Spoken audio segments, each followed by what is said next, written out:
This is your Classical Break, your daily dose of classical music. I'm Tyler Alderson, and today we'll be listening to Josef Suk's Meditation on an Old Czech Chorale for string quartet.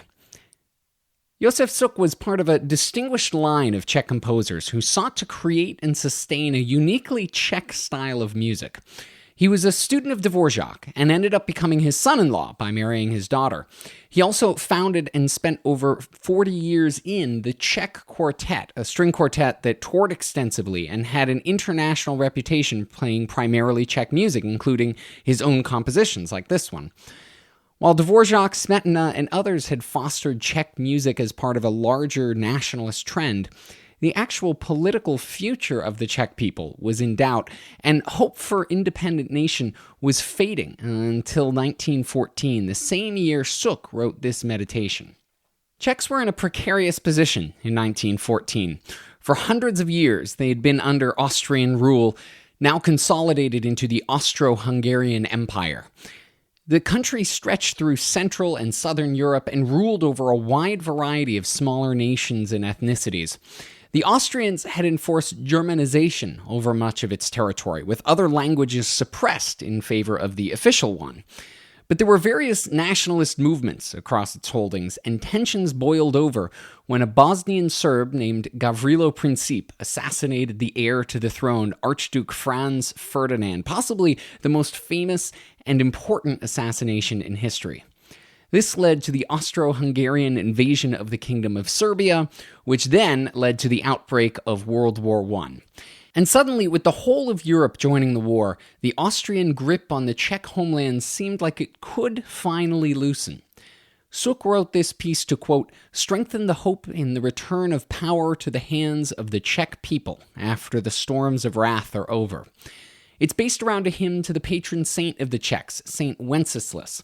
He's the guy in the popular English Christmas carol, Good King Wenceslas, even though he was technically just a duke. He was supposedly a noble leader who would give generously to the poor and fought off numerous invasions of his homeland.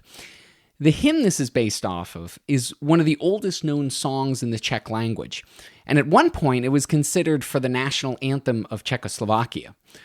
One of the key lines that Suk highlights in this piece says, quote, "Oh, save us and future generations from perishing."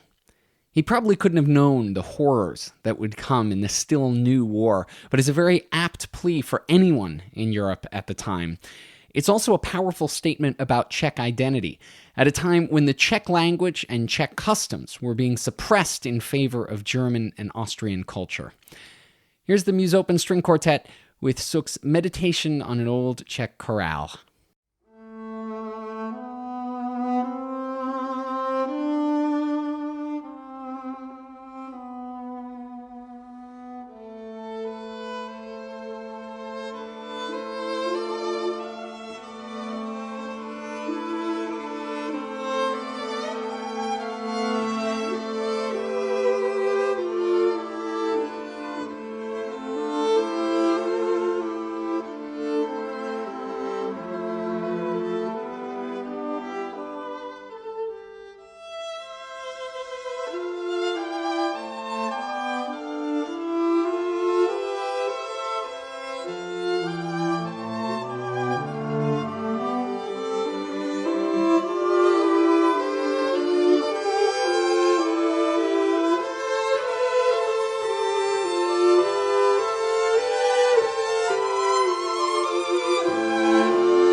This piece ends peacefully after that big climax, and perhaps that was Suk's hope for the war breaking out around him.